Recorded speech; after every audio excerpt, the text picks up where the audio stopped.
2월 15일 수요일 성경 말씀입니다. 오늘은 여호수아 18장부터 20장까지 말씀을 살펴보도록 하겠습니다. 18장은 13장부터 시작된 땅의 분배에 대한 말씀이 계속되고 있죠. 여호수아는 전체적으로 12장까지 땅을 정복하고 13장부터 마지막까지 땅을 분배하는 과정에 대한 말씀이라고 해도 과언이 아닐 정도로 이렇게 두 그룹으로 나눌 수가 있습니다. 오늘 18장은 후반부에 있는 분배에 대한 말씀인데요.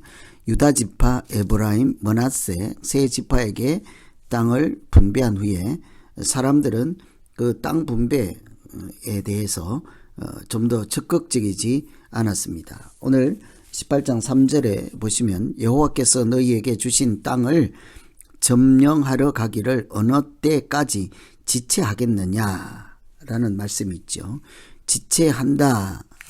지체하겠느냐, 여기 해당되는 히브리어는 라파라고 늦추다, 게으름을 피우다 하는 의미가 있습니다. 따라서 여호수아의 이 말씀은 왜 지체하느냐 하는 말에는 하나님께서 가나안 땅을 약속하시고 주셨는데 7지파가 그 땅을 취하는데 게으름을 피우고 있다 하는 뜻으로 이해할 수가 있습니다. 그래서 그런 태도를 책망하고 아울러 더 분발해서 그 땅을 차지할 것을 이렇게 촉구하는 말씀이라고 할 수 있겠죠. 하나님이 준 땅이라 하더라도 이렇게 차례대로 받고 여러 명이 받다가 보면 이런 일이 생길 수 있지 않겠습니까? 아무리 하나님이 주시는 것이라 하더라도 불만도 있고 의욕이 떨어질 때도 있을 것입니다. 그럴 때 여호수아가 취하는 조치는 그들의 영적인 상태를 재점검하는 것이었습니다. 땅을 빨리 차지하지 않는다 하는 것은 전쟁을 해서 또 싸워서 그 땅을 차지하는 그런 방법적인 촉구가 아니라 그들의 영적인 문제로 보았다 하는 것이죠. 그래서 실제로 이것은 땅의 문제가 아니라 영적인 각성이 먼저 필요했던 것입니다. 지금까지 길갈에서 땅을 분배를 했습니다. 길갈은 애굽의 수치가 물러가다 하는 뜻이 있으므로 애굽에서 가나안 땅으로 옮겨오는 상징이라 할 수 있겠죠. 애굽의 수치를 떨어내고 가나안 땅 하나님의 백성으로 왔다 하는 것입니다. 그런데 이제는 실로로 옮겨서 땅을 분배하려고 하죠. 실로는 샬롬과 같은 어원으로 평화, 하나님의 안식처라는 뜻이 있죠. 이제는 애굽의 수치가 물러가는 정도가 아니라 하나님의 평화, 하나님이 우리의 안식처가 될 때 그 땅에서 믿음으로 살아갈 수 있다는 것이죠. 하나님 안에 더 들어가야 땅도 보이고 그 땅에 대한 열망도 생길 것입니다. 하나님이 약속한 땅이시고 겉으로 보이는 것이 아니라 하나님이 함께 계시고 하나님이 인도하시는 것 때문에 그 땅이 약속의 땅이요 하나님의 나라이지 않겠습니까? 그래서 땅 자체가 문제가 아니라 그들에게 하나님을 다시 만나는 영적인 각성이 필요해야 땅으로 앞으로 한 발짝이라도 나아갈 수 있는 것이죠. 그래서 나머지 7지파 눈으로 보면 남은 땅은 이미 분배한 땅에 비하면 좋은 땅도 아니라 생각을 할 수 있습니다. 그때 필요한 것은 이 땅이 문제인가 하나님과 더불어 사는 것이 문제인가 이런 심각한 근본적인 문제의 답을 찾아야 하지 않겠습니까? 땅에만 눈이 고정되어 있으면 하나님이 더 이상 보이지 않게 될 것입니다. 그러므로 길갈에서 실로로 이동해서 회막을 다시 세웠습니다. 자기 마음의 성전을 다시 지어야 하기 때문이죠. 어쩌면 이런 것은 우리가 해야 될 일이라 할 수도 있습니다. 세상을 살다가 무엇인가 문제를 만나고 문제가 있으면 우리는 그 문제를 해결하는 방법에 몰두할 수밖에 없지만 근원적인 것은 사실은 우리 안에 성소를 다시 세워야 하죠. 영적인 각성이 일어나고 하나님께 눈을 돌리면 하나님께서 우리의 피할 길 열어주시고 문제를 해결할 지혜를 주시고 우리의 걸음을 인도해 주실 줄로 믿습니다. 두 번째로 여호수아가 내린 조치는 지도를 그려오라고 하였습니다. 꿈을 갖는 자에게 하나님께서 복을 주시기 때문이죠. 여호수아는 각 지파에서 3명씩 선정해서 두루 다니며 그 땅을 그려오라. 내가 여기 실로에서 여호와 앞에서 너희를 위하여 제비를 뽑으리라. 이렇게 처방을 내렸습니다. 너희가 원하는 대로 주겠다는 것이 아닙니다. 욕심을 내면 내는 만큼 다 주겠다고도 하지 않습니다. 제비를 뽑아서 지도는 너희가 그려오되 제비를 뽑아서 주겠다는 것이죠. 그러니 하나님이 주시는 대로 받을 준비를 하라는 것입니다. 그러자 그 사람들이 땅을 두루 다니며 성읍들을 나누어서 7부분으로 지도를 그려서 돌아왔습니다. 아주 구체적으로 정확하게 이렇게 그려왔죠. 여호수아는 실로에서 그 제비를 뽑고 뽑힌 대로 땅을 분배하였습니다. 내가 좋은 것, 또 내가 가지고 싶은 것, 또 내가 그린 것, 그런 것이 아니라 하나님이 주시는 땅이라는 의미에서 하나님이 주시는 그대로 받을 순종의 자세를 처음부터 배우게 했던 것이죠. 우리도 우리의 꿈을 구체적으로 그려야 할 필요가 있습니다. 그때 하나님이 그 꿈을 이루어 주시지 않겠습니까? 하나님이 주시는 것이라 할지라도 누리는 것은 우리의 노력이 또한 같이 있어야 하죠. 가서 지도를 그려와야 합니다. 그래야 제비를 뽑을 수가 있죠. 마음대로 지역을 분할하여 그 땅을 나눠주고 가서 차지하라 명령하는 것으로 이렇게 끝낼 수도 있었죠. 그러나 여호수아는 그들 가슴 속에 하나님의 약속에 대한 꿈이 먼저 살아나기를 기다렸습니다. 그래서 그들을 보내서 그려오라 하고, 그러나 그들의 의도와 마음에 품은 대로가 아니라 하나님의 마음과 하나님의 생각을 배우게 하시고 이렇게 순종하게 했던 것이죠. 두드리는 자에게 열리고 구하는 자에게 주시는 하나님을 배우게 하였습니다. 하나님의 은혜는 지천에 있어도 찾아야 우리가 누릴 수가 있습니다. 그것이 하나님의 방법이죠. 만나가 하늘에서 내려서 집 밖에 아무리 많을지라도 그 만나를 그릇에 담아 집으로 가지고 와야 하지 않겠습니까? 하나님이 주시는 땅에 대해서 불만이 있으면 아직 남은 땅이 많으니 스스로 지도를 그려오라고 하였습니다. 이게 그때에서 하나님의 땅에 대한 열망을 회복하게 하고, 그러나 제비를 뽑아서 하나님의 뜻에 순종하게 하는 참으로 지혜로운 처방이라 하지 않을 수가 없습니다. 지도를 그려왔지만 행하시는 분은 하나님이신, 우리에게 소원을 두고 행하게 하시고 또 그 행하시는 이는 하나님이신 것을 배우고 우리가 순종하여 약속의 땅에 한 걸음씩 더 나아가야 하겠습니다. 여호수아의 지혜와 하나님의 사랑은 이처럼 한이 없습니다. 마땅히 주는 대로 받아야 하지만 지도를 스스로 그려오게 해서 자기들이 원하는 것을 가지게 하였습니다. 그러나 제비를 뽑아서 하나님의 뜻에 순종하는 방법부터 이렇게 배워서 땅을 갖는 것보다 하나님을 갖는 것, 하나님께 속하는 것, 하나님께 순종하는 것이 그 땅에서 살아가야 할 방법임을 처음부터 알게 했던 것이죠. 이처럼 18장의 분배를 통해서 이런 몇 가지 사항에 유념해서 땅 분배 과정을 쭉 살펴보시면 되겠습니다.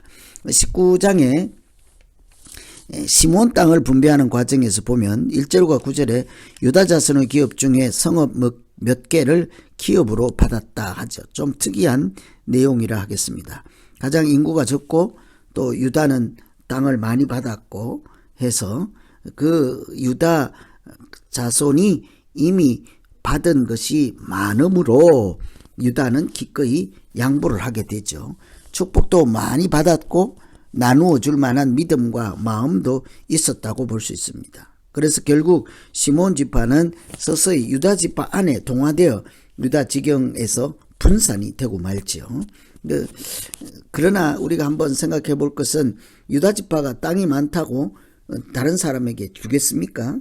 그뿐만 제비를 뽑아서 나누어 가지는 것과 마찬가지로 하나님의 뜻에 순종하는, 하나님이 주신 것이니 내가 시몬 땅에도 시몬 지파에게도 양보를 해 줄 수 있는 것이죠. 이것이 완전히 내 것이면 주지 않을 것입니다. 이것이 하나님이 주신 것이고 나도 받은 것이니 그저 받았으니 그저 주라 하는 말씀처럼 그래서 시몬 지파에게도 나누어 줄 수 있었죠. 그런데 사실은 창세기 49장에 내가 그들을 야곱 중에서 나누며 이스라엘 중에서 흩으리로다 하시는 약속의 말씀처럼 그래서 시몬은 유다 땅에서 이렇게 분산되고 말았습니다. 왜 그런가 하니 이들은 하나님께서 언약으로 주신 할례를 자기를 복수하는 데 사용했던 죄가 있었죠. 창세기 34장에 세겜에서 디나가 그 세겜 족장, 추장 또 그 사람들에게 이렇게 강간당하는 그런 폭행을 당하는 일이 있어서 그것을 원수 갚기 위해서 시몬과 레위가 그 사람들에게 세겜 사람들에게 거짓말을 했죠. 이렇게 할례를 받으면 우리가 결혼을 허락하겠다 하고는 그들이 그 말을 믿고 할례를 받았을 때 움직이지 못하는 그때에 다 죽이고 말았던 것을 우리가 알고 있습니다. 할례라는 거룩한 하나님의 언약을 상징하는 그것을 자기 원수 갚는 일에 사용했던 기억이 있죠. 하나님은 주신 것을 용도대로 사용하지 않고 하나님께서 주신 것을 그 목적대로 사용하지 않고 잘못 사용해서 저주를 받게 되는 경우라 할 수 있겠습니다. 이처럼 이 땅을 분배하는 과정에서도 그 땅 자체가 문제가 아니라 사실은 하나님의 약속이 이루어지고 말씀이 이루어지고 순종을 배우고 하나님께서 주신 것이니 나도 그것을 누군가에게 내어줄 수 있는 하나님의 백성으로 살아가는 영적인 삶의 과정이 분배 과정에서부터 나타났다고 볼 수가 있겠습니다. 우리가 크고 작은 일을 할 때나 평소에 하나님의 관점으로 살아야 될 필요를 시몬 지파를 통해서 또 한 번 생각하지 않을 수가 없습니다. 유다가 나누어 줄 수 있는 그 땅을 시몬에게 이미 받은 것을 나누어 주는 모습을 보고도 우리가 은혜를 주신 것, 하나님이 주신 것, 그것을 또 다른 나누어서 우리가 은혜의 통로, 은혜가 흘러가는 단순히 통로에 지나지 않는다 하는 것을 꼭 기억해야 될 필요도 있겠습니다. 또 19장에서 단 지파와 관련해서 보면 단 자손은 블레셋 원주민과 아모리 족속 원주민이 거주하고 있었습니다. 그곳에 그들은 그곳의 원주민들을 쫓아내기보다는 그들을 피해서 아예 멀리 달아났다라고 할 수 있겠습니다. 단 자손에게 준 땅에 원주민이 살고 있으면 당연히 전쟁을 해서 이기고 승리하고 그 땅을 차지해야 함에도 불구하고 하나님께서 약속하셨으니 하나님이 이기게 하시고 차지하게 할 것을 믿고 했어야 함에도 불구하고 그들은 그 땅을 두고 자기들의 분배받은 땅을 두고 도망을 가서 북쪽으로 멀리 갔죠. 그리고는 그곳에 사는 사람들을 땅을 차지하고 단이라 하였습니다. 이들은 현실적 어려움을 극복하고 현실에 불리한 환경을 스스로 개척해 나갔다는 긍정적으로 해석을 할 수도 있겠습니다. 그러나 달리 보면 하나님이 주신 약속의 땅을 전쟁이 두려워서 목숨이 아까워서 내가 약속의 땅을 쟁취하지 않고 그냥 쉽게 얻을 수 있는 곳에 가서 약속하지 않은 다른 곳에 살았다 하는 것은 믿음의 이렇게 뿌리가 흔들렸다라고도 볼 수 있는 것이죠. 그래서 우리가 피를 흘리지 않고 또는 희생을 하지 않고 무언가를 이루는 것이 중요한 것이 아니라 하나님의 약속하신 것을 하나님께서 이기게 하신다 하는 하나님께 의존하고 소망을 두고 그 말씀 의지에서 약속대로 살아가는 것이 사실은 결과보다 중요하지 않겠습니까? 현실을 회피하고 멀리 가서 잘 사는 것과 현실에서 하나님의 약속을 이루어가는 수고와 희생을 하는 것, 이런 두 가지를 놓고 우리가 믿음으로 사는 것이 무엇인지를 깊이 생각해 볼 필요가 있겠습니다. 여호수아가 딥낫세라 에브라임 산지에 대해서 하시는 말씀, 또한 그 다음에 계속해서 나타나죠. 19장 49절에 보시면 이스라엘 자손이 그들의 경계를 따라서 땅 나누기를 마치고 자기들 중에서 눈의 아들 여호수아에게 기업을 주었다라고 하죠. 땅 분배의 시작을 알렸던 사람은 갈렙이며 헤브론 산지로 올라가서 직접 이렇게 차지하였습니다. 이제 마지막에 땅을 마무리하는 과정에서 여호수아로 끝이 나죠. 믿음의 사람으로서 12 정탐꾼 중에 여호수아와 갈렙이 약속의 땅에 들어가는 유일한 두 사람이었잖아요. 그런데 그 중에 갈렙이 처음에 헤브론 산지로 올라가서 직접 싸워서 약속의 땅을 차지하죠. 이 산지를 내게 주십시오. 이제 그리고 다 끝나고 나서 여호수아가 땅 분배의 마지막 부분을 마무리합니다. 두 사람은 하나님이 약속하신 땅에 대한 믿음과 땅 분배 과정에 있어서도 아름다운 본보기를 보여주었다라고 할 수 있죠. 처음과 끝에 내가 이렇게 할 테니 나의 본을 따르라는 것이고, 다른 사람에게 다 나누어주고 자기가 마지막에 마무리 짓는 최후의 땅을 차지하는 이런 아주 아름다운 본을 보여주었다라고 볼 수 있겠습니다. 하나님께서 땅에 대한 약속을 주시고 그 땅을 그 백성에게 주시는 과정에 있어서 갈렙과 여호수아는 이런 아름다운 모습을 그 백성들에게 이렇게 본으로 보여준 것은 믿음 있는 행동이라 할 수 있겠습니다. 19장 50절에 보시면 여호와의 명령대로 여호수아가 요구한 성읍 에브라임 산지 딥낫세라를 주매 여호수아가 그 성읍을 건설하고 거기 거주하였더라. 이게 여호수아가 마지막으로 차지했던 딥낫세라라고 하는 땅을 마지막으로 차지하게 되죠. 그런데 여호수아는 가장 먼저 자신의 몫을 취할 수 있는 그런 입장이었다 하는 것을 생각하면 감동적이지 않을 수가 없습니다. 가장 나중에 자기 땅을 차지하는 본을 보였습니다. 우리가 능력이 있고 앞장서서 일하고 또 정보가 빠르고 이렇게 한다 한들 지도자는 항상 자기가 좋은 것, 은혜 받는 것 무엇이든지 항상 백성들에게 먼저 그들의 선택할 수 있는 권리를 주고 누리게 하고 자기 유익함을 나중에 챙기고 또 자기가 하나님이 주신 것을 마지막에 누리는 이런 것은 희생정신과 또 백성들에게 본을 보여주는 믿음 있는 사람의 태도라 할 수 있겠지요. 그래서 오늘 여호수아가 마지막에 보면은 그 딥낫세라의 땅에 받고 자기 힘을 가지고 확장해서 나가다가 그 산지에 묻히는 것을 나중에 볼 수가 있습니다. 이 산지를 자신의 유업으로 삼고 끝까지 지역을 지키고 거기에 묻히기를 소망하고 마지막에 다 분배해주고 나서 땅을 차지하는 참 온전한 믿음으로 하나님의 분배에 이렇게 나서는 순종하는 자세라고도 할 수가 있겠죠. 마지막까지 아름다운 지도자의 백성으로서 이렇게 백성을 먼저 사랑하는, 먼저 생각하는 한결같은 사랑의 마음으로 여호수아는 섬겼던 것을 볼 수가 있습니다.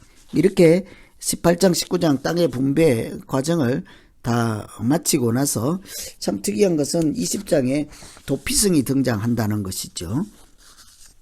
레위 지파에게 주신 48개 성읍 가운데 6개 성읍을 하나님께서 도피성이라 하였습니다. 너희가 레위인에게 줄 성읍은 살인자로 피하게 할 도피성으로 6성읍이요 그 외에 42성읍이라. 너희가 레위인에게 모두 48성읍을 주고 그들도 함께 주다.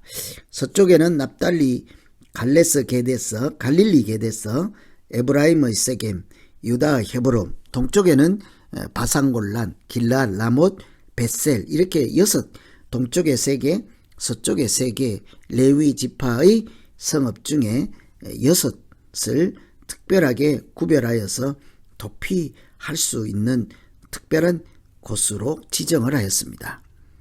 땅을 정복하고 분배하는 것을 다 맞춰서 하나님이 내린 조치가 특이하지 않습니까? 이 6곳을 정해서 앞으로 살인사건이 일어나면 여기에 도피할 수 있게 하라는 거예요. 땅을 다 늘려주고 또 분배를 하고 했으니 축제를 벌여야 하지 않습니까? 그런데 하나님은 무엇을 경고하고 있죠? 살인을 경고하고 있는 거죠. 참 이상하리만큼 하나님은 분배 과정 끝에 도피성 말씀을 시작하였습니다. 땅을 분배하고 살다가 보면 악을 행하는 일이 있을 것이고 그 악을 행한 살인자라 할지라도 함부로 목숨을, 하나님이 주신 생명을 사람이 거두어 들이지 못하도록 정당하게 하나님의 백성으로 살아갈 수 있는 길을 열어놓고 누구든지 하나님 앞에 거룩한 백성으로 살아야 한다 함을 강조하여서 이렇게 도피성을 제도를 마련해 주었습니다. 이런 도피성은 우리 사람의 연약함을 잊지 말라는 경고라고도 볼 수가 있죠. 뿐만 아니라 우리 모든 것이 생명과 사망의 주관자가 하나님이라는 것을 늘 기억하고 그러면 살인도 하지 말아야 하는 것이죠. 그러나 우발적인 살인이 있을 때, 실수로 사고가 일어났을 때 그 사람이 정당한 재판을 받기까지 이렇게 우선 피하여서 피해 보복을 당하지 않도록 이렇게 은총의 이렇게 보호처라고 할 수 있겠죠. 하나님이 그 보호해주는 특별한 자리를. 그래서 여러 개 둔 까닭은 가까운 곳에 얼른 피했을 때 보복 살인 당하지 않도록, 피해 보복을 당하지 않도록 보호해 주시는 아주 특별한 하나님의 은총이라 할 수 있겠습니다. 그래서 신명기 19장에 보면 도피성으로 가는 도로를 만들어야 하고 도피자는 최단 거리로 갈 수 있어야 한다 말씀이 있죠. 특별한 팻말을 붙여서 길을 잃지 않게 하고 언제나 문이 열려 있어야 한다고 합니다. 이방인에게도 개방이 되어 있어야 하죠. 도피성은 영원한 도피성이 되실 예수 그리스도를 보여주는 일종의 예표라고 할 수 있습니다. 그리스도인들은 도피성이 있기도 하고 도피성이 되어주기도 하는 사람이라 할 수 있죠. 예수님이 우리의 도피성이 되어준 것처럼 우리는 이렇게 우발적 실수에 의해서 이렇게 생명을 구하는 자들을 보호해야 될 필요도 있고 우리가 예수 그리스도의 도피성에 들어가야 하는 사람이기도 한 것입니다. 그래서 이런 도피성 제도를 땅의 분배 과정 마지막에 이렇게 배치해서 우리가 말씀을 기억하게 하는 것은 땅을 다 받고 끝나는 것이 아니라 여전히 하나님의 백성으로 살아가야 한다. 또 살아가는 방법, 제도를 만들어 주셔서 하나님께서 땅 분배 이후에도 여전히 하나님의 사람, 백성으로 사는 것에 관심을 보여주신다 하는 것을 살펴볼 수가 있습니다. 이런 땅 분배 과정을 통해서 여전히 우리가 이렇게 주신 것도 싸워서 쟁취하고 또 내가 지도를 그린 것도 제비를 뽑아서 하나님이 주시는 것에 순종하고 또 이렇게 그 땅에서 살 때에도 도피성 제도라는 것을 통해 우리의 영원한 도피성이 되신 예수 그리스도에 대한 소망을 가지고 하나님의 백성으로 살아가는 우리 모두 되기를 간절히 기원합니다. 이렇게 18장, 19장, 20장 쭉 분배 과정을 읽으면서 땅의 경계나 어느 지도나 이런 부분만이 아니라 분배 과정에 들어있는 영적인 의미, 뜻을 잘 생각하면서 하나님께서 분배 과정에서도 여전히 은총의 하나님으로 우리가 살아갈 수 있도록 인도하시는 하나님이신 것을 기억하며 이렇게 읽으시면 되겠습니다. 기도하고 마치겠습니다. 하나님 아버지, 약속의 땅이라 할지라도 때로는 내가 가서 지도를 그려오는 수고를 해야 되고 때로는 내가 싸워야 되는 전쟁에 참여해야 되는 헌신도 해야 되고 그러나 우리의 걸음을 인도하시고 또 지키시는 이는 하나님이시라는 사실을 한시도 잊지 않고 믿음으로 살아갈 때 그 땅에서 약속의 땅을 차지하는 것만이 아니라 땅 안에서 하나님 나라를 이루고 하나님 나라의 백성으로 살아가게 하실 줄로 믿습니다. 믿음으로 승리하는 우리 모두 되게 하여 주시옵소서. 예수님 이름으로 기도하옵나이다. 아멘.